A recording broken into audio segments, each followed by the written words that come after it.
सभी को जय मसीह की। परमेश्वर आप सभी को बहुत आयत से आशीष दे। आज एक बार फिर से हम यहाँ पर जमा हैं, एक दिल, एक मन, एक आत्मा होके, ताकि हम परमेश्वर के वचन की ओर ध्यान दें। और आज का हमारा विषय है कि why should God bless us, क्यों परमेश्वर हमको आशीष दे।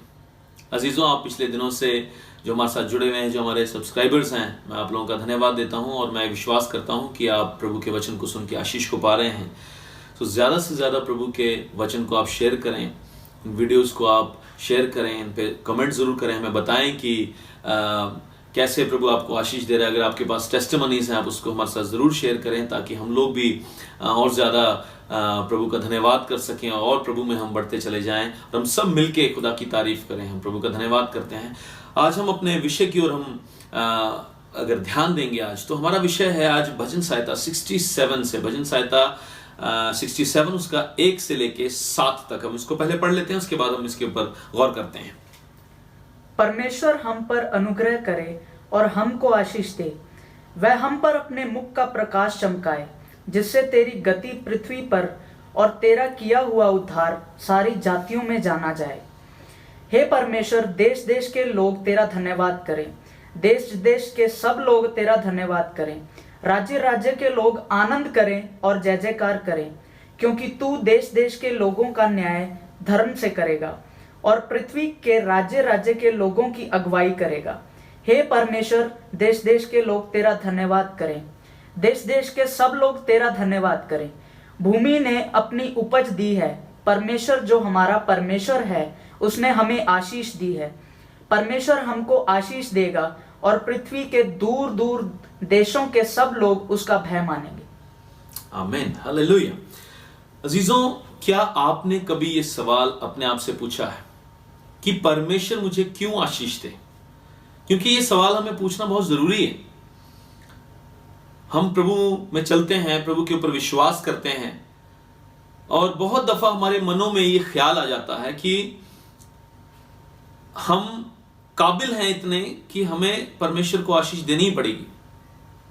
और ये बात सही भी है, इसमें झूठ नहीं है। लेकिन फिर भी अपने अंदर से क्या आपने कभी भी इस सवाल को पूछा है कि परमेश्वर मुझे आशीष क्यों दे? आमतौर से हम कहेंगे क्योंकि प्रभु हमसे प्यार करता है, इसलिए उसको हमें आशीष देनी पड़ेगी, वो हमें आशीष देगा।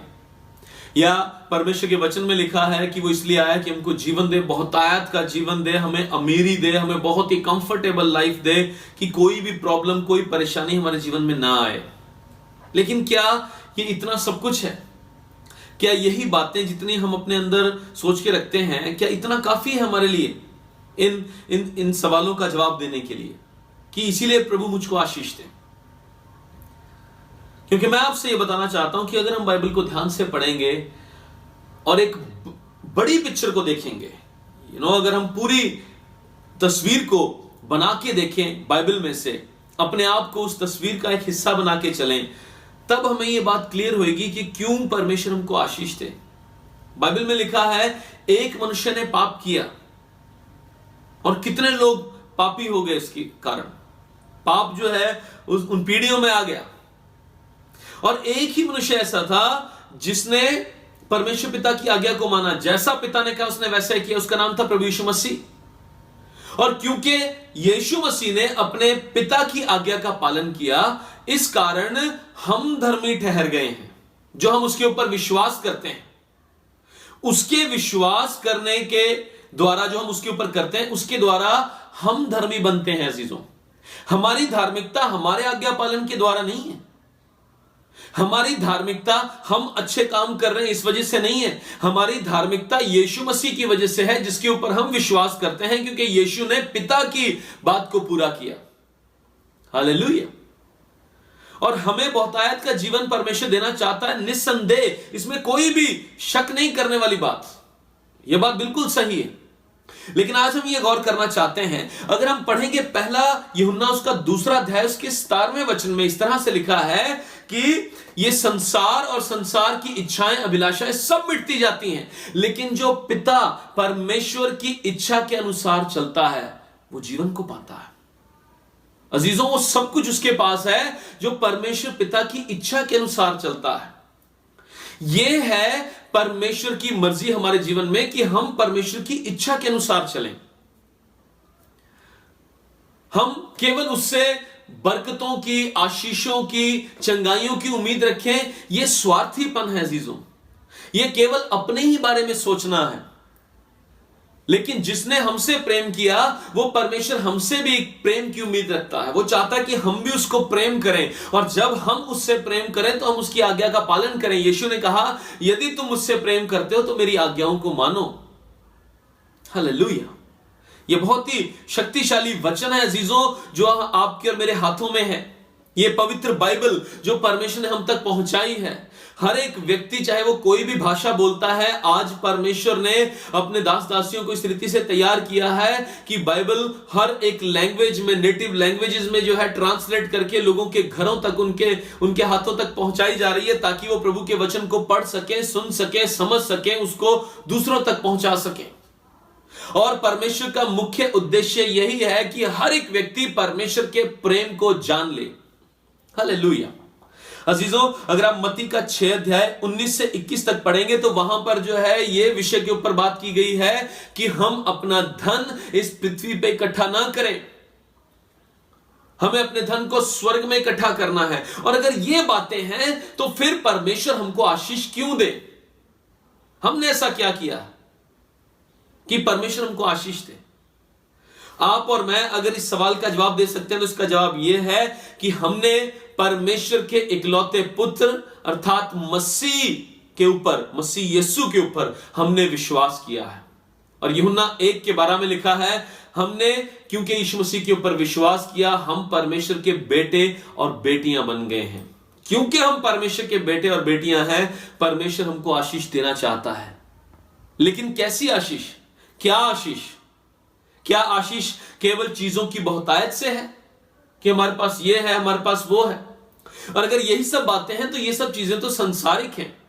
जब तक हम दुनिया में हैं, ये चीजें हमारे इस्तेमाल करने के लिए प्रभु ने हमको दी हैं। लेकिन हमारी असली आशीष क्या है? अनंत जीवन हमारी रियल ब्लेसिंग है, हमारी असल आशीष है।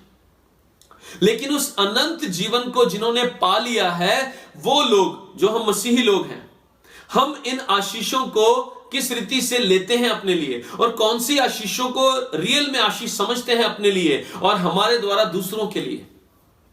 हालेलुया। अगर आप प्रभु के वचन को देखेंगे तो ये सब जो आयतें अभी हम देख रहे हैं, इन आयतों का क्या मकसद है, क्यों पहुंचाई गई हम तक? अगर पुराने नियम में से अगर हम सुलेमान राजा को देखेंगे तो वो कहता है सब व्यर्थ है, सब कुछ व्यर्थ है। वो तो एक राजा था, धन दौलत ऐशो इशरत की कोई कमी नहीं थी उसको, सब कुछ उसके पास था, शाही जीवन वो जीता था। लेकिन सब चीजों को देखने के बाद भी जो उसने जिंदगी का निचोड़ निकाला, जो एक सबसे बुद्धिमान व्यक्ति कहलाया इतिहास में भी, और ना उसके बाद कोई हुआ, वो व्यक्ति कहता है सब कुछ व्यर्थ है। सब कुछ उसने देखा लेकिन सब कुछ व्यर्थ है। अगर सब कुछ व्यर्थ ही है तो असल आशीष क्या है जिसकी उम्मीद हमें परमेश्वर से रखनी चाहिए, जिसके लिए प्रार्थना हमें परमेश्वर से करनी चाहिए? अजीजों, जब हम प्रार्थना करते हैं हम कहते हैं कि परमेश्वर तू हमें आशीष दे, परमेश्वर हमें आशीष दे, परमेश्वर हमें आशीष दे। प्रभु का वचन कहता है वो हमारा स्वर्गीय पिता है, हमारे मांगने से पहले जानता है कि हमें क्या चाहिए और वो हमें देगा भी।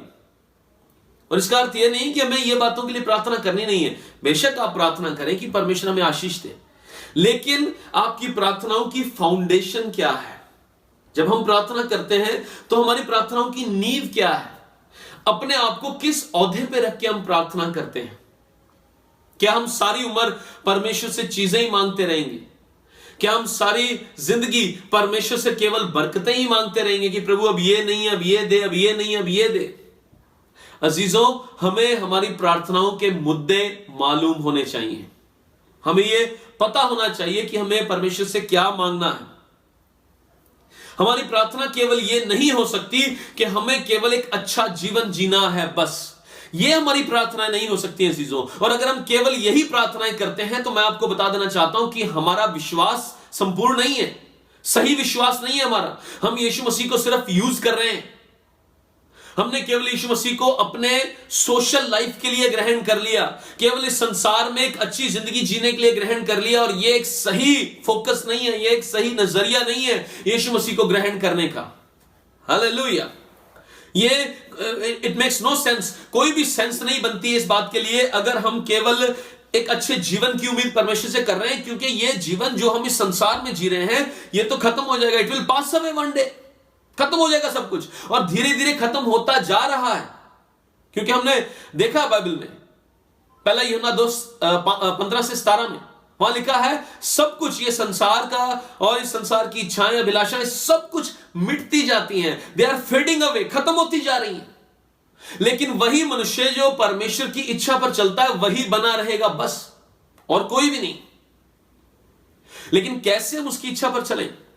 परमेश्वर हमें सक्सेस दे सकता है, हमें कामयाबी दे सकता है, वो हमें खुशी दे सकता है, वो हमें कंफर्ट दे सकता है, वो हमें अमीरी दे सकता है, वो हमें सब कुछ दे सकता है, हमें बहुतायत से बढ़ा सकता है। जो कुछ हमें चाहिए वो सब कुछ हमें परमेश्वर दे सकता है। लेकिन क्या वही सब कुछ काफी है?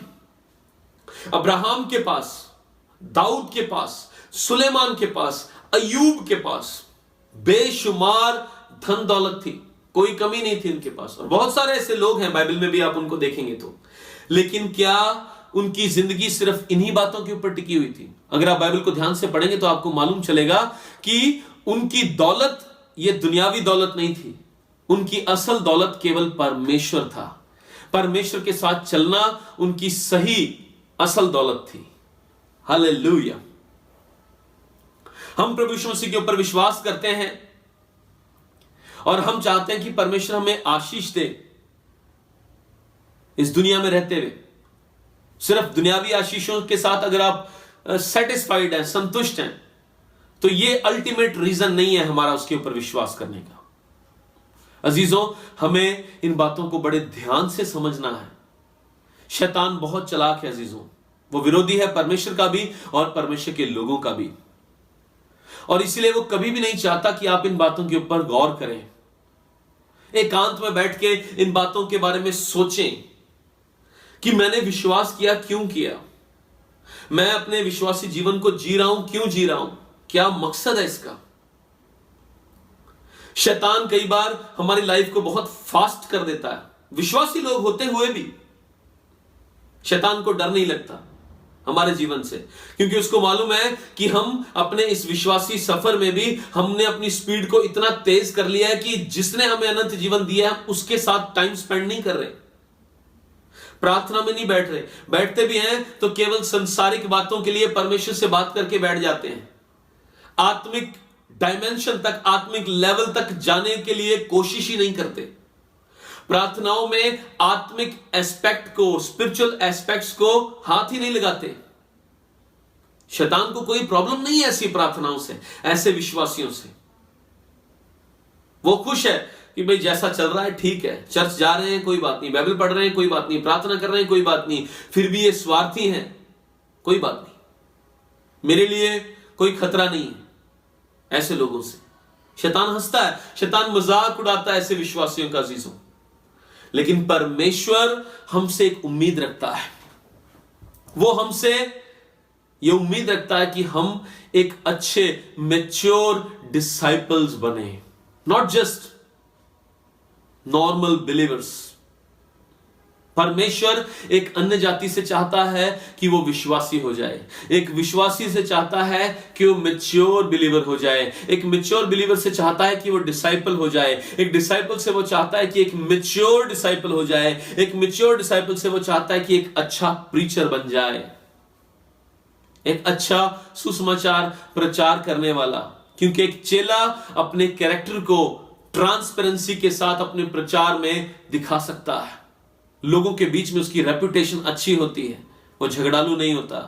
आप पढ़ सकते हैं तीतुस की पत्री में, तिमोथियस की पत्री में कि कैसा होना चाहिए एक प्रचारक, एक कलीसिया को संभालने वाला व्यक्ति।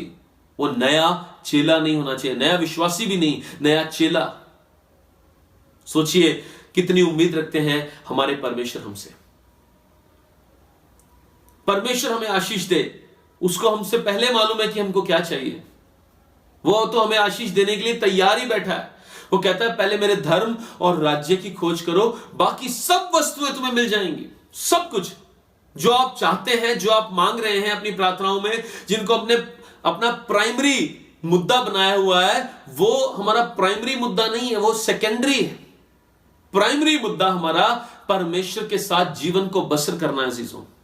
अगर आप एक एक करके उन आयतों को पढ़ेंगे, भजन संहिता 67 1-7, अगर आप एक एक करके ध्यान से धीरे धीरे उन आयतों को पढ़ेंगे तो आपको मालूम चलेगा। मैं चाहता हूं कि पहली और दूसरी आयत को फिर से दोबारा से पढ़ा जाए। भजन संहिता 67 1-7, ये बहुत ही शक्तिशाली आयतें हैं। पहली और दूसरी आयत को पढ़ दीजिए दोबारा से। परमेश्वर हम पर अनुग्रह करे और हमको आशीष दे। परमेश्वर हम पे अनुग्रह करे और हमको आशीष दे, लेकिन क्यों दे? वह हम पर अपने मुख का प्रकाश चमकाए, जिससे तेरी गति पृथ्वी पर और तेरा किया हुआ उद्धार सारी जातियों में परमेश्वर का प्रकाश हमारे मुख पे इसलिए चमके, वो हमको इसलिए आशीष दे ताकि दुनिया भर में तेरा सैल्वेशन, तेरा उद्धार का चर्चा हो जाए। क्या हम इसीलिए चाहते हैं कि परमेश्वर हमको ब्लेस करे? क्या आपकी और मेरी प्रार्थनाएं ऐसी हैं कि प्रभु तू हमको आशीष दे, तू अपना प्रकाश हमारे मुख के ऊपर चमका, ताकि तेरे उद्धार की बातें पृथ्वी भर में फैल जाएं, ताकि परमेश्वर तेरा कैरेक्टर हमारे जीवन के द्वारा लोगों के ऊपर प्रकाशित हो? क्या इसीलिए हम परमेश्वर की आशीषें मांगते हैं? या हम इसलिए आशीषें मांगते हैं कि प्रभु मेरे पास ये नहीं है, मुझे दे दे बस? लेकिन किस लिए, क्यों दे दे हमें परमेश्वर? क्या परमेश्वर हमें देगा तो उसको कोई कमी हो जाएगी उसके ट्रेजर हाउस में? नेवर। उसको कभी घटी नहीं हो सकती, परमेश्वर को उसको कभी कमी नहीं हो सकती। परमेश्वर अपने खजानों में से अगर अपने लोगों को आशीष देता है, उसके खजाने घटते नहीं है। क्योंकि हमारा परमेश्वर तो ऐसा है कि 5 रोटी 2 मछली से एक बड़ी भीड़ को, हजारों की भीड़ को वो खाना खिला सकता है।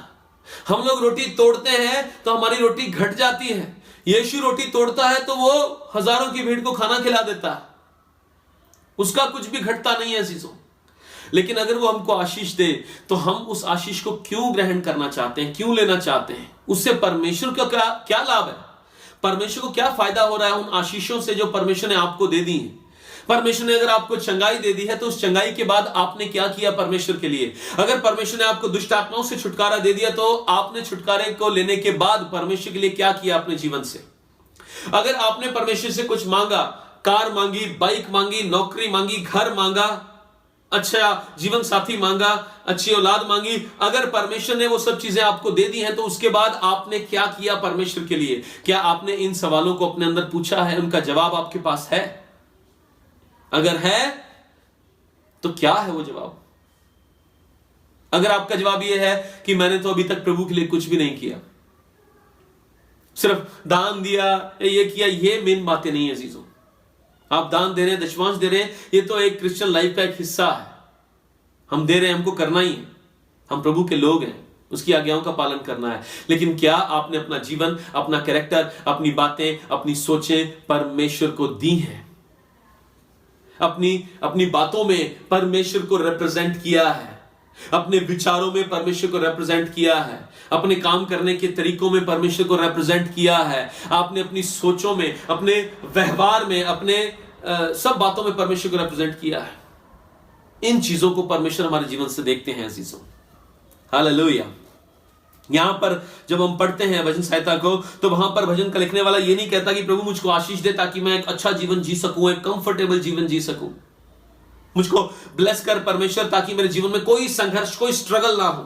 क्या ऐसी दुआ कर रहा है ये भजन का लिखने वाला? नहीं, उसके मुद्दे अलग हैं। और प्रभु का वचन कहता है दाऊद एक ऐसा व्यक्ति था जो परमेश्वर के मन का व्यक्ति था, परमेश्वर के मन को भाता था वो।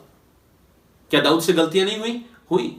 लेकिन वो परमेश्वर के मन का व्यक्ति था, परमेश्वर के मन को समझता था। क्या आप और मैं परमेश्वर के मन को समझते हैं? अजीजों, ये प्रचार जो वीडियोस में बनाता हूं या प्रचार जो करता हूं, मैं दोष लगाने के लिए नहीं करता, किसी के ऊपर दोष लगाने के लिए नहीं है, क्योंकि परमेश्वर भी हम पे दोष नहीं लगाता। लेकिन जो वचन हम सुन रहे हैं, जो वचन हम पढ़ रहे हैं, एक दिन जब हम परमेश्वर के सामने खड़े होंगे वो वचन हमको दोषी साबित करेगा अगर हमने उसको नहीं माना तो। इसलिए मैं किसी के ऊपर दोष नहीं लगा सकता। मेरे पास अधिकार नहीं है किसी व्यक्ति के ऊपर दोष लगाने का। दोष लगाने का काम केवल परमेश्वर कर सकता है, जिसमें कोई खुद में कोई दोष नहीं है, क्योंकि न्याय करने का काम भी उसी का है। लेकिन मैं सिर्फ वार्निंग दे सकता हूं, चेतावनी दे सकता हूं प्रभु के वचन से। वो भी इसलिए नहीं कि मैं ये कहना चाहता हूं कि मैं बहुत सही हूं, मैं बहुत परफेक्ट हूं, नहीं।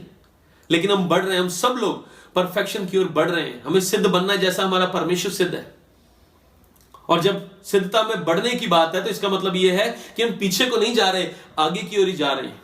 जिन चीजों को हम कर चुके हैं जो गलत हैं, हमने दोबारा उनमें गिरना नहीं है, लेकिन उनको छोड़ के हमें आगे बढ़ना है। Hallelujah. God wants to change our heart. परमेश्वर हमारे हृदय को बदलना चाहता है, क्योंकि a spiritual heart will make a spiritual man. एक आत्मिक हृदय ही एक आत्मिक मनुष्य को तैयार करता है अजीजों। अगर हमारा हृदय आत्मिक नहीं है, वो मनुष्य भी आत्मिक नहीं हो सकता, क्योंकि सब कुछ तो हमारे हृदय से निकलता है। स्टोर होता है हमारे हृदय के अंदर। जो हम देख रहे हैं, जो हम सुन रहे हैं, जो हम स्पर्श करते हैं, जो हम सोचते हैं, ये सब चीजें हमारे हृदय में स्टोर होती हैं। और हृदय से जो कुछ निकलता है वो इंसान को शुद्ध बनाता है। सो इसलिए हम वर्कआउट करें कि हमारा मन स्पिरिचुअल हो, हमारा हृदय स्पिरिचुअल हो, तभी हम स्पिरिचुअल होंगे। केवल बाहर से नहीं, केवल जो हमारा शरीर कर रहा है वही काफी नहीं है। मन में क्या चल रहा है उसके ऊपर प्रभु की नजर लगी हुई है अजीजों। हालेलुया। अगर हम इस संसार को देखते हैं और परमेश्वर से केवल सांसारिक आशीषों को मांग रहे हैं बस, तो हम अन्य जातियों से फर्क नहीं है, क्योंकि अन्य जाति लोग भी ऐसा ही करते हैं। केवल दुनिया में सुखी रहने के लिए, सुकून से रहने के लिए प्रभु प्रभु करते हैं। और मसीह लोग भी बहुत सारे जो अपने आप को मसीह कहते हैं, बट दे आर नॉमिनल, सिर्फ नाम के मसीही हैं। लेकिन हमें नाम के नहीं, काम के भी मसीही बनना है अजीजों। हालेलुया। अगर आप पहला राजा उसका 8 अध्याय 55 से 61 आयत तक हम इसको पढ़ेंगे। ये प्रार्थना है राजा सुलेमान की। और खड़ा हो समस्त इजरायली सभा को ऊंचे स्वर से यह कहकर आशीर्वाद दिया, धन्य है यहोवा जिसने ठीक अपने कथन के अनुसार अपनी प्रजा इजराइल को विश्राम दिया है। जितनी भलाई की बातें उसने अपने दास मूसा के द्वारा कही थी, उसमें से एक भी बिना पूरी हुए नहीं रही। हमारा परमेश्वर यहोवा जैसे हमारे पुरखों के संग रहता था, वैसे ही हमारे संग भी रहे। वह हमको त्याग ना दे और ना हमको छोड़ दे। वह हमारे मन अपनी ओर ऐसा फिराए रखे कि हम उसके सब मार्गों पर चला करें और उसकी आज्ञाएं और विधियों और नियम जिन्हें उसने हमारे पुरखों को दिया था नित माना करें। और मेरी ये बातें जिनकी मैंने यहोवा के सामने विनती की है, वह दिन और रात हमारे परमेश्वर यहोवा के मन में बनी रहे। और जैसी दिन प्रतिदिन की आवश्यकता हो, वैसे ही वह अपने दास का और अपनी प्रजा इजराइल का भी न्याय किया करे। और इससे पृथ्वी की सब जातियां यह जान लें कि यहोवा ही परमेश्वर है और कोई दूसरा नहीं। जो तुम्हारा मन हमारे परमेश्वर यहोवा की ओर ऐसी पूरी रीति से लगा रहे कि आज के समान उसकी विधियों पर चलते और उसकी आज्ञाएं मानते रहो। आमीन। हालेलुया। सोचिए इन बातों को। राजा सुलेमान इसको कहता है कि हमारा मन परमेश्वर की ओर फिरा रहे ताकि हम उसकी बातों को माने, उसकी आज्ञाओं को माने। और जैसी हमारी जरूरत हो, वो कहता है जैसे तेरे दास की और उसकी प्रजा की जो जरूरतें हैं उसको प्रतिदिन के अनुसार पूरा किया कर। Every day we need to be dependent on God. हर रोज हमें परमेश्वर के ऊपर निर्भर रहना है। यीशु ने अपने चेलों को प्रार्थना सिखाई, हमारे रोज की रोटी हमें दे। परमेश्वर चाहता है हर रोज, हर मोमेंट, हर पल हम उसके ऊपर निर्भर रहें। We need to trust God at all times. हर समय परमेश्वर के ऊपर हम निर्भर रहें, उसकी इच्छा के अनुसार हम कार्य किया करें। हालेलुया। ये इंसान के लिए यह बहुत ही इजी बात है इस बात को सोचना और इस बात को कहना कि God is the greatest social worker, कि परमेश्वर जो है सबसे बड़ा समाज सेवी है और उसका काम क्या है? केवल हमारी सुनना, केवल हमारी सेवा करना, केवल हमें सब कुछ देना, बस वो हमें देता रहे, हमारी सेवा करता रहे, हम उससे मांगते रहे और बस, because he is the greatest social worker. लेकिन ऐसा नहीं है, क्योंकि आपको और मुझको, हम जो उसके विश्वासी हैं, हमें यह बात जाननी पड़ेगी और माननी पड़ेगी कि God is the centre of everything. परमेश्वर ही सब चीजों का केंद्र है, परमेश्वर ने सब कुछ बनाया और परमेश्वर ही के लिए सब कुछ रचा गया है। हम सब उसी के द्वारा बनाए गए हैं और उसी के लिए बनाए गए हैं, इसीलिए हमें उसी के लिए अपने जीवन को जीना है। अगर आप लूका की इंजील उसके 12 अध्याय के 48वें वचन को पढ़ेंगे तो उसमें हमको मालूम चलेगा कि जिसको ज्यादा दिया गया है उससे ज्यादा लिया भी जाएगा। जो कुछ परमेश्वर ने हमको दिया है, परमेश्वर ने हमको इसलिए दिया है क्योंकि हम उसके बच्चे हैं। सब कुछ गिफ्ट्स है हमारे लिए, लेकिन हमें एक दिन अपनी जिंदगी का लेखा जोखा परमेश्वर को देना पड़ेगा। हम केवल उससे मांगते रहें और अपनी जिंदगी अपनी इच्छा के अनुसार जीते रहे तो हम स्वार्थी और स्वार्थी लोग परमेश्वर के राज्य में नहीं जाएंगे। अजीजों, हमें अपने जीवन से परमेश्वर को महिमा देनी है, अपने कैरेक्टर से परमेश्वर को महिमा देनी है। आपकी फैमिली लाइफ कैसी है अजीजों? You must understand. अगर हमारी फैमिली लाइफ में प्रॉब्लम है, मियां बीवी की आपस में नहीं बनती, बच्चों की मां बाप के साथ नहीं बनती, मां बाप की बच्चों के साथ नहीं बनती, तो दैट मीन्स कि हम परमेश्वर के प्रेम को एक्सरसाइज नहीं कर रहे। परमेश्वर का प्रेम हमारे जीवन में काम नहीं कर रहा क्योंकि हमने उसको स्पेस नहीं दी है काम करने की, क्योंकि हमारा परमेश्वर ऐसा है, उसका प्रेम ऐसा है कि दुनिया की बड़ी से बड़ी प्रॉब्लम सॉल्व हो सकती है, because God is the solution of everything. परमेश्वर हमारी जिंदगी के हर एक सवाल का जवाब है। यीशु मसीह उसका नाम है। हालेलुया, वो महान परमेश्वर है। अजीजों, आज ही अपना जीवन परमेश्वर को इस रीति से दें कि परमेश्वर हमको ब्लेस करे तो परमेश्वर की महिमा हो। जो ब्लेसिंग हमें मिली है उन ब्लेसिंग्स की गवाही लोग दें, केवल हम नहीं, केवल हम नहीं। जो कुछ परमेश्वर ने हमको दिया है लोग उसको देखें और लोग परमेश्वर की बड़ाई करें। बाइबल में लिखा है परमेश्वर आत्मा है, उसकी आराधना करने वाले आत्मा और सच्चाई से उसकी आराधना करें, क्योंकि केवल वैसी ही आराधना परमेश्वर को कबूल है। सिर्फ होठों से निकलने वाली बातें ही नहीं, सिर्फ गाना बजाना ही नहीं, सिर्फ अच्छा प्रचार कर लेना ही नहीं, सिर्फ यही काफी नहीं है। हृदय में क्या चलता है वो परमेश्वर देखता है। God wants to bless us abundantly. परमेश्वर हमको बहुतायत से आशीष देना चाहता है, हमें कर्जों से मुक्त करना चाहता है, हमें बीमारियों से चंगा करना चाहता है। हमने जिन बातों को सोचा नहीं है, इमेजिन नहीं किया, उनसे भी बढ़ के परमेश्वर हमको आशीषें देना चाहता है। लेकिन why should God bless us? क्यों परमेश्वर हमको आशीष दे? क्या उन आशीषों के बाद हम लोग परमेश्वर की टेस्टिमनी देंगे अपने जीवन से, अपने कामों से, अपनी बातों से, अपने बातों से, अपने वचनों से जो हमारे मुख से निकलते हैं? क्या हमारी आंखें परमेश्वर की महिमा को देखना चाहती हैं? क्या हमारे कान परमेश्वर की वाणी को सुनना चाहते हैं? क्या हमारा हृदय परमेश्वर को पहला स्थान देना चाहता है? इज गॉड आवर प्रायोरिटी या नहीं? सो अजीजों, मैं ये उम्मीद करता हूं कि आज के वचन के द्वारा आपके अंदर ये क्वेश्चन, ये सवाल जनरेट होगा। आप लोग पूछेंगे अपने आप से ये सवाल कि क्यों मुझे परमेश्वर ब्लेस करे? मैं मांग रहा हूं, जिन चीजों को मांग रहा हूं, क्या ये सही चीजें हैं जिनको मैं मांग रहा हूं, या मुझे कुछ और मांगना चाहिए जो परमेश्वर चाहता है कि मैं उससे मांगूं? क्या आप खुद कभी बाइबल उठा के पढ़ते हैं या केवल यूट्यूब की वीडियोस को ही देख देख के टाइम पास करते हैं? क्या अपना ज्ञान आप सिर्फ लोगों से इकट्ठा कर रहे हैं या आपने खुद कभी इस ज्ञान के समुद्र में गोता लगा के ढूंढने की कोशिश की है उन कीमती मोतियों को कि परमेश्वर क्या कहता है, क्या बात करना चाहता है मुझसे? क्या आप खुद प्रार्थना करते हैं या आप परमेश्वर के सामने जो है इस रीति से आते हैं कि मुझे कुछ नहीं पता? क्या आप लोगों से अपने लिए प्रार्थना करवाते रहते हैं या खुद भी प्रार्थना करते हैं? क्या आप खुद टाइम स्पेंड करते हैं परमेश्वर के साथ? चाहे थोड़ा ही करें, लेकिन do you give him the quality time? Quantity time नहीं, क्वालिटी टाइम। हालेलुया। परमेश्वर आपसे बहुत प्रेम करता है अजीजों, और वो आपको बहुतायत से आशीष देना चाहता है। आज ही अपना जीवन प्रभु को दें, आज ही उससे बात करना शुरू करें, आज ही उस फोकस को समझें कि परमेश्वर अगर आपको आशीष दे तो क्यों दे। हालेलुया। मैं ये विश्वास करता हूं कि आप ब्लेस हुए हैं और आपके द्वारा लोग ब्लेस होने जा रहे हैं। प्रभु आपको आशीष दे। सबको जय मसीह की।